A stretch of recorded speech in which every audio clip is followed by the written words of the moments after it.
Ce balado est propulsé par Kaleido, l'épargnitude qui en fait plus. Bienvenue dans l'univers à la hauteur de nos tout-petits. Je me demande, comment ça va? Comment ça va l'hiver chez vous? Le moral? Hein? Êtes-vous de bonne humeur? Est-ce que la vitalité est au rendez-vous?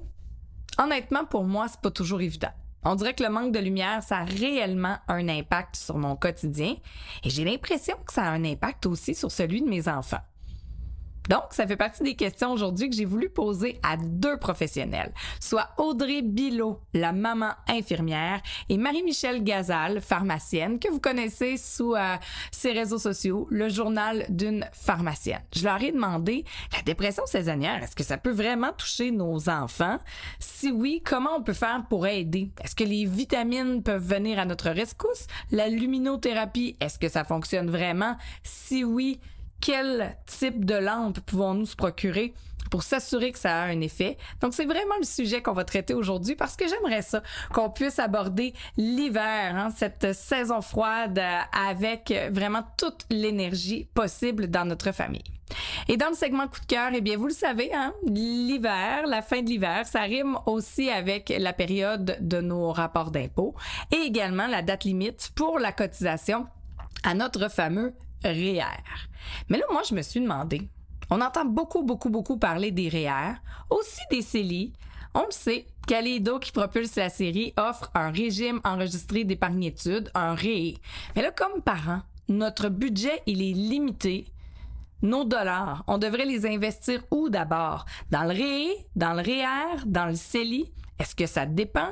Je comprends que l'idéal, c'est d'en mettre dans les trois.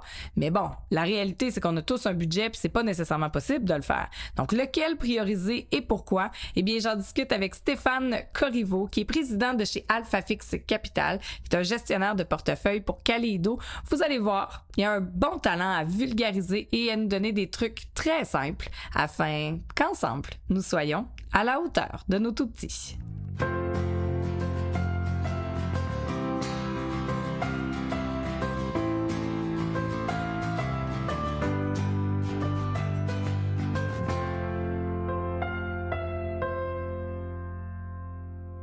Bonjour mesdames. Bonjour. L'hiver, le manque de lumière, pour plusieurs, c'est difficile sur le moral. On trouve ça dur. On va même parler des fois de dépression saisonnière. Je me demandais, est-ce que la dépression saisonnière, ça peut toucher toute la famille? Est-ce que ça peut toucher nos enfants aussi?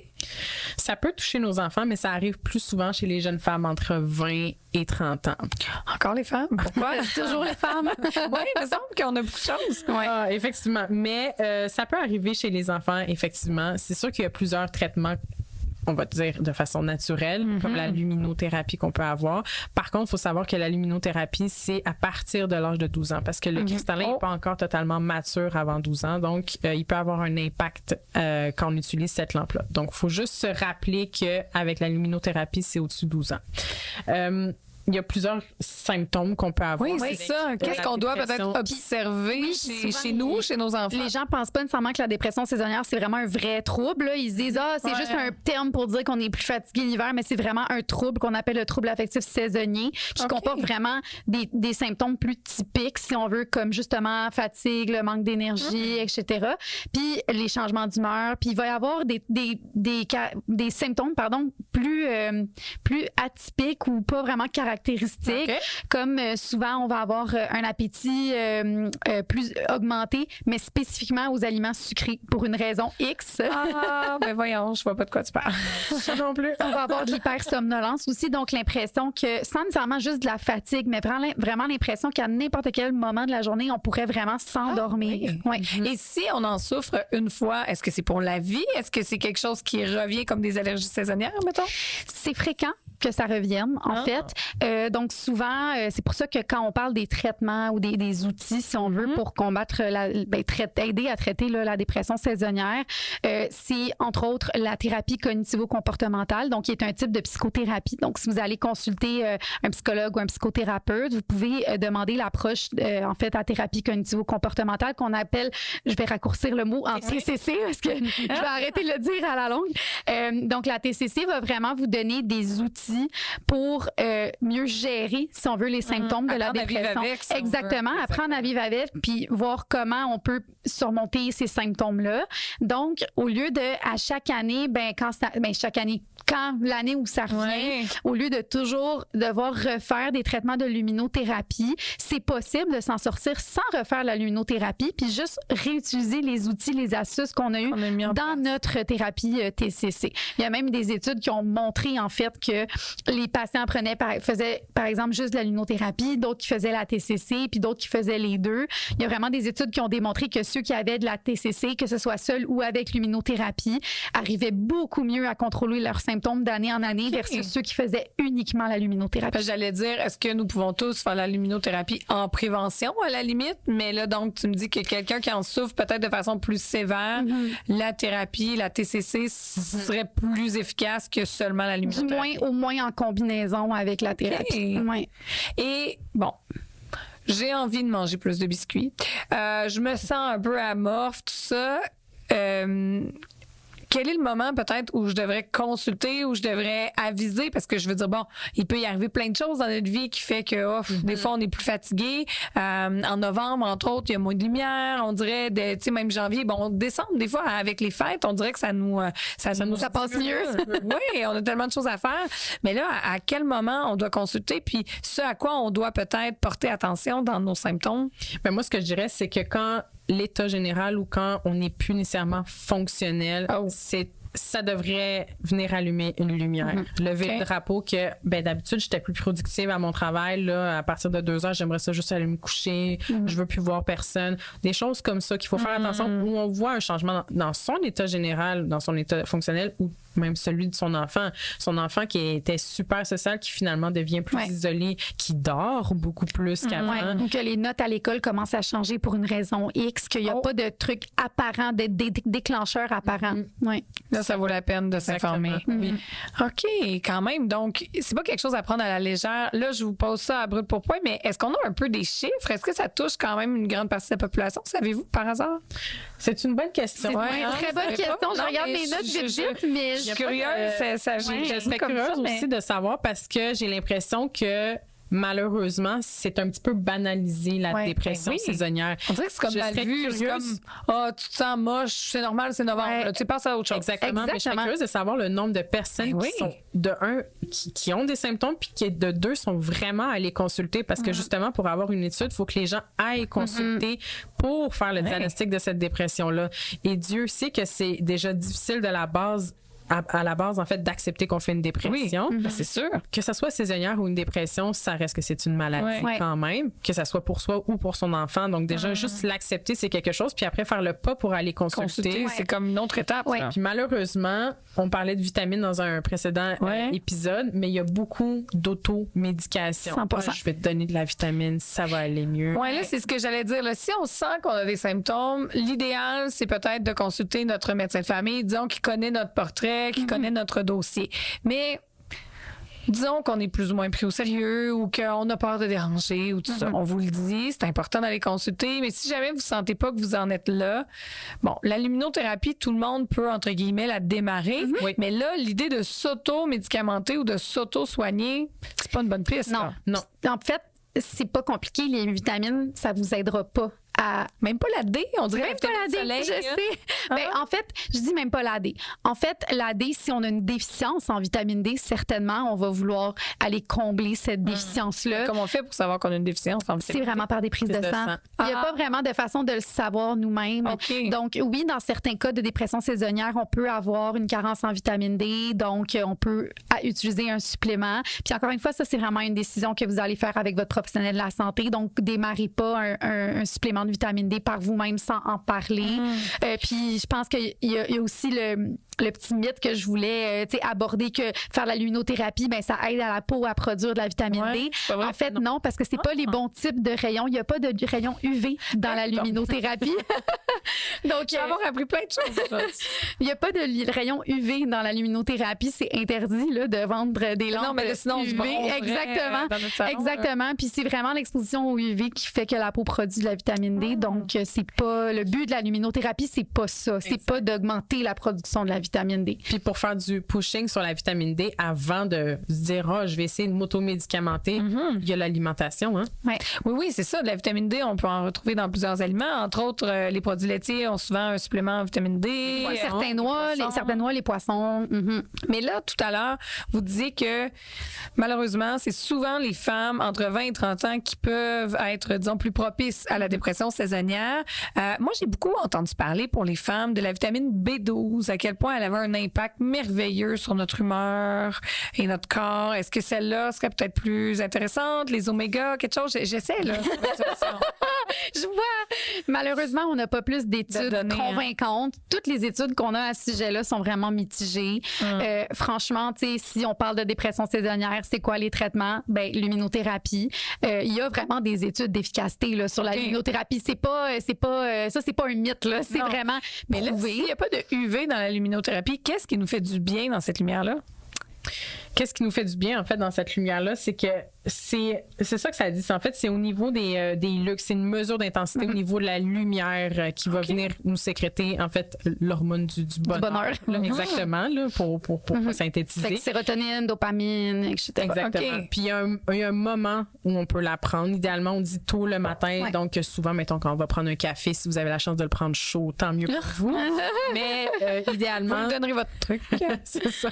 Mais je bois pas de café. Très bon truc. C'est ça, le truc. Aucun échec dans ce temps-là. Aucun échec. Et voilà. Mais c'est favorable de faire ça le matin pour une période de 30 minutes environ. Puis encore là, je veux pas non plus m'avancer dans la luminothérapie parce que c'est pas mon domaine d'expertise. Donc, c'est pour ça que j'aurais tendance à vous référer à votre professionnel de la santé. Voir aussi en fonction du dossier médical de la personne.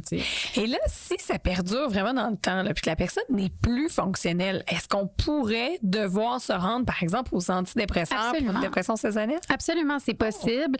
Dans le fond, encore une fois, c'est vraiment votre professionnel qui va juger de ça. Mais on voit des antidépresseurs, la classe la plus utilisée, on appelle ça les ISRS, donc les inhibiteurs sélectifs de la recapture de la sérotonine. Donc, en fait, ce que ça va faire, c'est que ça va diminuer l'élimination de la sérotonine. Donc, on va comme en garder plus, puis on va justement avoir plus d'hormones du bonheur, si on veut, dans notre corps.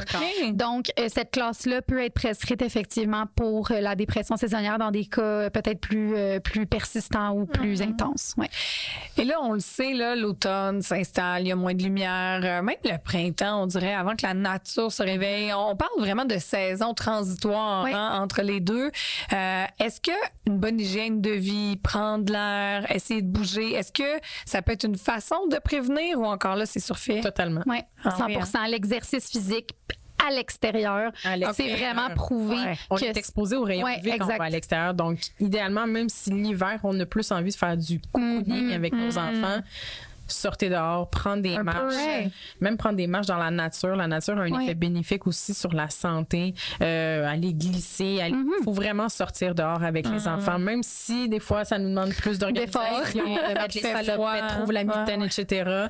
Idéalement, oui, il faut favoriser les activités extérieures. Puis quand on sort dehors aussi, on va sécréter.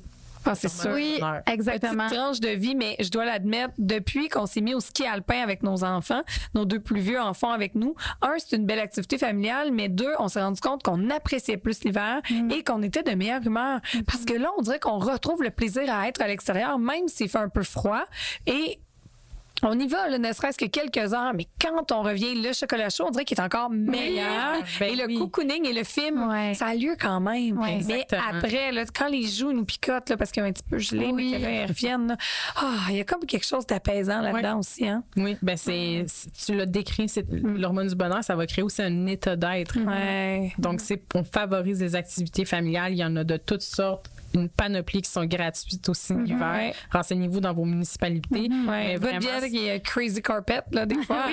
Exact. Dans l'entrée, là. Faut faire un bonhomme de neige, tout simplement. Jouer au pal de... Puis même si c'est nuageux, là, vous en avez des rayons UV qui vont passer. Vous allez être exposé. Fait que ça va aider quand même si la journée est grise puis vous dites, ça vaut pas la peine que je sorte aujourd'hui, ça vaut toujours la peine. Et est-ce que le fait d'être à l'intérieur de la maison, par exemple, et j'allais suggérer peut-être de réaménager aménager notre bureau, de se mettre, je sais pas, devant la fenêtre du salon si on est en télétravail. Bon, oui, il y a une vitre, mais il y a quand même de la lumière. Est-ce que ça peut aider ou non? Oui, c'est prouvé. Puis même si vous voulez mettre des miroirs, Tranche de vie, on a fait ça chez nous. Là, on a commencé à mettre des miroirs face aux fenêtres là, où le soleil rentre parce que, disons, avec l'orientation du soleil dans la maison et dans les fenêtres, le soleil va jamais rentrer, mettons, directement dans la pièce, mais va frapper un mur. Faites-le refléter avec un miroir, même si vous n'allez pas nécessairement vous asseoir devant puis récolter les rayons de la lumière. Vous allez au moins avoir visuellement l'impression que la maison est plus éclairée. Puis déjà ça, c'est prouvé que ça a une influence sur l'humeur. Ah oui, quand même, hein? Ah, mais c'est fort, c'est vrai, je n'aurais pas pensé, mais c'est une bonne idée avec le miroir. Et pour nos enfants, en terminant, pouvez-vous nous rappeler ça, à quoi on doit être attentif? Parce que j'avoue que dans le 2-5 ans, c'est peut-être un petit peu plus difficile de voir là, qu'est-ce qui peut perturber nos enfants, mais ceux en âge scolaire, là, je dirais dès le 5 à 9 ans à la limite, quels peuvent être les symptômes chez nos enfants auxquels on doit se référer, être attentif et surtout la durée dans le temps. Tu sais, je veux dire, notre enfant, s'il se lève un matin puis il est maussade, ça arrive. Mais à un moment donné, à combien de temps à peu près on peut se poser des questions? On se dit, oh, c'est long. Mais comme Marie-Michel le disait, je pense qu'un des premiers impacts qu'on va voir quand ils sont dans l'âge scolaire, c'est au niveau scolaire, au niveau académique. Si votre enfant a toujours des A+, puis que finalement, on voit qu'il commence à avoir des B, des C. Ça chute. Tu sais, je veux dire, si ça dure une semaine, OK, tu sais, on peut voir, on peut discuter avec lui, tu sais, voir pourquoi tu es plus fatigué. Oui, il y a peut-être autre chose. Il y a peut-être autre chose aussi, mais tu sais, si on voit que ça dure, OK, 2 semaines, 3 semaines, 3 semaines, on s'est dit, OK, tu sais, là, il n'a pas fait de fièvre, rien, il n'est pas malade ou quoi que ce soit, on touche du bois. Mais si on voit vraiment que l'état fonctionnel de notre enfant diminue, qu'au niveau scolaire, ça change, que l'état général est moins, c'est là, on va venir inviter à consulter. Il n'y a pas de période nécessairement fixe parce qu'on est l'expert de notre enfant. Oui. C'est nous qui le connaissons. On le connaît. Ouais. Des fois, peut-être on peut valider avec l'enseignant ou avec l'éducateur, éducatrice, de dire, ah, moi, j'ai remarqué qu'il était comme ça, comment il va? Puis si on voit que dans la journée, il fonctionne bien, mais là, il y a peut-être d'autres raisons, mais si on voit qu'il est vraiment maussade ou fatigué toute la journée, là... Puis souvent, ils vont parfois identifier le sentiment de tristesse. Tu sais, c'est pas nécessairement la même chose que la fatigue, mais la tristesse peut vraiment être quelque chose qu'on n'est pas habitué nécessairement de voir, à part s'il y a eu une chicane d'amis ou peu importe. Un élément déclencheur. Vraiment, l'émotion de tristesse, tu sais, un enfant qui dit « Ah, je suis triste » ou « J'ai envie de pleurer », puis qu'on comprend pas qu'il n'y a pas de déclencheur, ça peut vraiment être un symptôme. Puis tu sais, dans tes autres épisodes aussi, tu avais invité beaucoup de psychoéducateurs. L'importance de faire valider ses émotions, mais aussi de les reconnaître chez les enfants. C'est d'autant plus important de le travailler petit, ça, de reconnaître les émotions. Il y a plein de livres, il y a plein de manières de reconnaître les émotions pour qu'ils puissent les reconnaître puis qu'après on puisse les valider. Donc vraiment travailler, c'est quoi la tristesse chez l'enfant là? Je sais qu'il y avait un livre, c'est La couleur des émotions. Oui, je l'ai présenté à la saison 1 puis moi je l'adore en 3 dimensions. Là, le mien a été démantibulé par mon 2 ans. Magnifique, mais il n'est plus de ce monde maintenant. Mais vraiment, ça explique, là, c'est noir, on se sent un peu plus seul.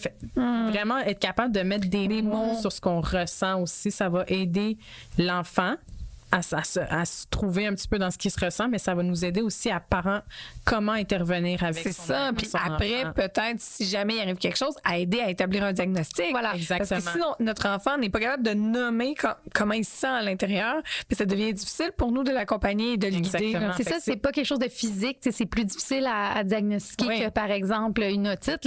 On n'a pas nécessairement de signes cliniques très à l'examen médical qu'on peut vraiment soulever. Là, fait que c'est plus difficile à diagnostiquer que quelque chose qui est très, très physique. Là. Donc, bref, si vous avez ces symptômes-là à la maison, si vous les percevez chez votre enfant, vous n'êtes pas fou ou folle. Prenez le temps au moins de vous tourner, peut-être en premier lieu vers votre pharmacien pour lui demander, écoute, je me sens comme ça. Souvent, le pharmacien aussi, je pense, avec notre dossier médical, est capable de voir un peu nos antécédents, comment ça va, si ça pourrait être peut-être un médicament qui nous va plus ou quoi que ce soit. Et sinon, tournez-vous vers votre professionnel de la santé, que ce soit votre médecin de famille, si vous avez accès à infirmière, infirmier. Bref, pour avoir des conseils, parce que c'est une véritable maladie. Puis c'est pour ça que je tenais à ce qu'on en parle, parce que il y a trop de gens, je pense qu'ils mettent ça sous le tapis. Ah, ça va être correct, ça va être correct. Ouais, mais là, quand ça fait des mois que t'es plus fonctionnel, c'est pas Puis correct. que ça revient à chaque année. Exactement. Oui. Quand ça revient à chaque année aussi, ça doit être un déclencheur. Ouais.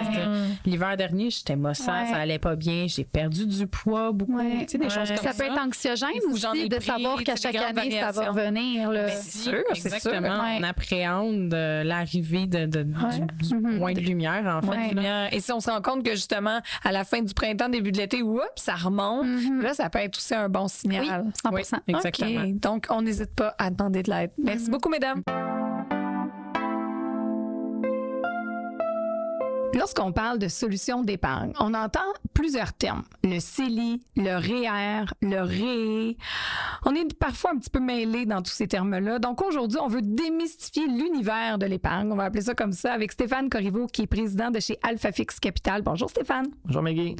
D'abord, pour épargner, là, le premier conseil que vous auriez à donner pour quelqu'un qui dit « Ah, est-ce que j'épargne? Est-ce que je paye mes cartes de crédit? Qu'est-ce que je fais? » C'est quoi le premier conseil? Bon, la première chose qui est la plus importante, c'est que si tu n'as pas d'argent pour acheter quelque chose, tu ne le mets pas sur ta carte de crédit. OK? La carte de crédit, ça peut être bien intéressant, mais c'est pas d'épargne. OK? Vous n'avez pas l'argent, on ne le met pas. Si c'est juste parce que on peut pas, c'est un achat Internet, on va avoir des points, vous avez l'argent, aucun problème. Deuxième conseil, si vous mettez de l'argent sur votre carte de crédit, vous devez absolument la payer à chacun des mois. Pourquoi?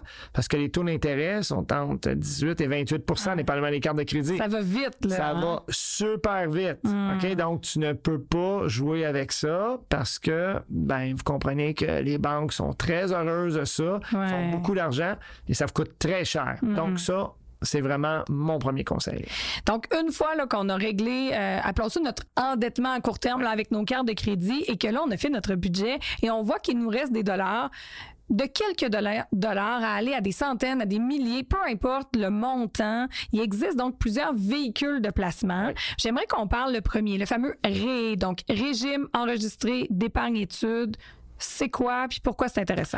OK. Selon moi, le régime enregistré d'épargne-études est le meilleur véhicule pour deux raisons. La première chose, c'est que vous allez avoir, en partant, dès que vous mettez $1, une subvention de 30 à 60 %. Le gouvernement vous donne un cadeau, là. OK? Donc, c'est pas quelque chose... C'est rare, les cadeaux. C'est très rare, puis je vais vous dire que dans les prochaines années, ça va être encore plus rare. Ouais. Deuxième chose, c'est qu'un rendement de 30 à 60 % instantané, ça n'existe pas ailleurs. OK? Dans le marché financier, ça n'existe pas. OK? Donc, on va chercher ça en partant. En même temps, c'est que quand on investit dans le régime enregistré d'épargne-études, on investit pour les études postsecondaires de nos enfants. Donc, c'est pas demain matin, mais ça va arriver plus vite qu'on pense. Exact. Puis avec l'inflation qu'on vit aujourd'hui, ça va coûter plus cher. OK? Ouais. Donc, il faut juste se préparer et le gouvernement nous aide à nous préparer en donnant justement un cadeau. Donc, pour moi, ça devrait être la première chose pour dire j'économise pour mes enfants, mais en plus pour moi, parce que mon $1 se transforme à $1,30 Ouais. et lui fait des rendements. Donc, faire des rendements sur $1 ou $1,30 au bout de 5, 10, 15 ans, Ça paraît. la magie, justement, de l'intérêt composé fait que vous avez beaucoup plus d'argent. Oui, puis il faut le voir, oui, on dit pour nos enfants, évidemment, pour qu'ils puissent choisir vraiment le métier qu'ils ont envie de faire et non pas ce qu'ils peuvent se payer. Mais en même temps, pour nous, c'est des sous aussi qu'on n'aura pas à sortir dans 15 ans. Donc, au final, on le fait aussi pour nous, là. Ah, très clair. Puis c'est un instrument, dans le fond, qui devrait être connu de tous, mais qui malheureusement n'est pas connu de tous pour je ne sais pas quelle raison. Mais c'est certain que c'est la première chose. C'est le plus beau cadeau que vous pouvez faire à vos enfants. C'est le plus beau cadeau que les grands-parents peuvent faire à leurs petits-enfants. Ça, c'est une belle façon. Des fois, juste les cadeaux de fête, les cadeaux de Noël, ne serait-ce qu'à coût de 50, 100 $ par enfant, on ouvre un compte, un REE pour la famille, on met ça dans le compte, ça peut monter assez rapidement. Oui. Fait que pour moi, là, c'est vraiment la chose. Puis à la fin, quand que les enfants, dans le fond, sont rendus postsecondaire, vous, dans le fond, n'êtes pas imposé sur l'argent que vous avez mis, parce que c'est l'argent imposé que vous avez mis dedans, et c'est l'enfant qui est imposé sur la subvention, sur le cadeau. Mais étant donné qu'il est encore à l'école, il n'y a pas vraiment de revenus, donc il n'y a pas vraiment d'impôt. Donc c'est pour ça qu'on parle d'un cadeau, c'est vraiment un vrai cadeau. Là. En plus de ce qu'on reçoit comme subvention à court terme, on peut penser qui va pas payer ou presque pas au moment de la sortie, Exact. vu que ce sera sur nos enfants. Et là, maintenant, si on parle du REER, lui, c'est donc le régime enregistré d'épargne retraite, c'est Oui, ça? exactement. Bon, retraite. Hein? Moi, j'ai 37 ans. Il y en a qui nous écoutent qui sont dans la vingtaine. Il me semble que c'est loin, la retraite. Mais... Oui, c'est loin, effectivement. Faut pas non plus partir en peur puis dire je ne fais plus rien, je bouge plus, je mets tout là-dedans. Mais je pense que c'est un équilibre. Dans la vie, c'est un équilibre dans plein de choses, autant que ce soit dans les sports, dans ta vie professionnelle, ta vie personnelle, mais en finance, c'est la même chose. Ça prend un équilibre. Donc, oui, on va économiser, mais oui aussi, on va se faire plaisir parce qu'on veut vivre. Là. On veut pas mourir le plus riche du cimetière. Là. C'est pas ça le but. Non, mais non. Tu sais, c'est comme, faut qu'on ait de l'argent qu'on va justement utiliser. Mais en même temps, on sait tellement épargner. pas quand on va mourir non plus. Tu sais, ça raison. peut nous arriver demain matin, si on ne souhaite pas. Demain. Mais en même temps, moi, j'ai une grand-mère qui s'est rendue à 98 ans. Avec j'aimerais quand même C'est ça ça. qu'il m'en reste aussi. Non, ça c'est sûr. Donc, le régime enregistré d'épargne retraite nous permet d'avoir une déduction d'impôt. Fait que c'est ça qui est bien intéressant. Donc, on a une déduction d'impôt. Fait qu'on met 1 000 $, on reçoit du gouvernement, dépendamment de notre palier d'imposition, dans le fond, une déduction qu'on peut soit justement réinvestir ou économiser ou dépenser. Ou On peut dépenser faire à la qu'est-ce qu'on limite. veut avec OK, ça. OK. OK? Donc, ça, c'est bien intéressant. Et on est imposé à la sortie. OK? Donc, ça, Oui. c'est... Plus tard, là, on reporte l'impôt à payer Ouais. si on veut. Effectivement, mais encore une fois, c'est pas dans le fond une subvention directe, mais c'est quand même un report d'impôt, donc très intéressant au point de vue fiscal. Selon encore là votre fourchette d'imposition en lien avec Oui. nos revenus. Et là, quand on parle du CELI, lui, c'est le compte épargne libre d'impôt. Oui. Des fois, on dirait qu'on mélange CELI puis REER, mais c'est pas la même affaire. Non, c'est pas la même chose. Le CELI, on n'a pas de déduction, OK, en partant. OK. Donc, ça veut dire quoi? Autant dans le REER que le CELI, l'intérêt, dans le fond, le rendement qu'on fait n'est pas imposé par le gouvernement. Si on a de l'argent qui est hors CELI, hors REER, à chaque fois qu'on fait $1, ben, dans notre rapport d'impôt, il faut le déclarer puis on paye l'impôt dessus. Ouais. Lui, l'avantage, dans les deux, les avantages, c'est qu'il n'y a pas d'imposition. Donc, les deux, notre argent monte plus vite. Là, parce que vous comprenez, Ouais. si on fait 10 $ puis on en paye 5 $ dans le fond en impôt, ben l'an prochain, on a juste un 5 $ pour faire du rendement. Si notre 10 reste là-dessus, il monte, il va monter plus vite. Ben oui. Donc, le CELI peut être intéressant si on parlait tantôt de dépenses, c'était pas prévu. Vous pouvez le retirer parce que vu que vous n'avez pas de déduction, mais il n'y a pas de pénalité pour le retrait. Tandis que le REER, si on le sort avant la retraite, on peut le faire, mais il faut être conscient qu'il y a des pénalités. Oui, bien, dans le fond, il augmente notre revenu. OK. Et donc, c'est ça que ça fait. Donc, ça veut dire qu'on va repayer l'impôt qu'on a sauvé comme au départ. Je comprends. Dans le fond, on simplifie, là, mais c'est Ouais. comme ça que ça fonctionne. OK. Mais donc, le CELI pourrait être intéressant si on se dit, garde, en ce moment, j'ai un montant à épargner, mais je sais, par exemple, que dans 2 ans ou dans 3 ans, je dois faire des rénovations à la maison ou je prévois un achat. Mais au moins, on le met là. Pendant ce temps-là, notre argent fait de l'argent, si on Oui. veut, se multiplie. Et au moment où on aura besoin, ben là, on le sort, puis on n'a pas de pénalité. Exactement. Donc, OK. c'est ça l'avantage. Donc, ça veut dire que pour avoir un rendement, qu'est-ce qui est important en finance, c'est d'avoir le plus gros montant comme au départ. Puis ce montant-là, tant qu'il n'est pas imposé, il est toujours plus gros. Donc, ça veut comprends. dire que c'est la magie, on va dire, de l'intérêt composé. Super intéressant à utiliser.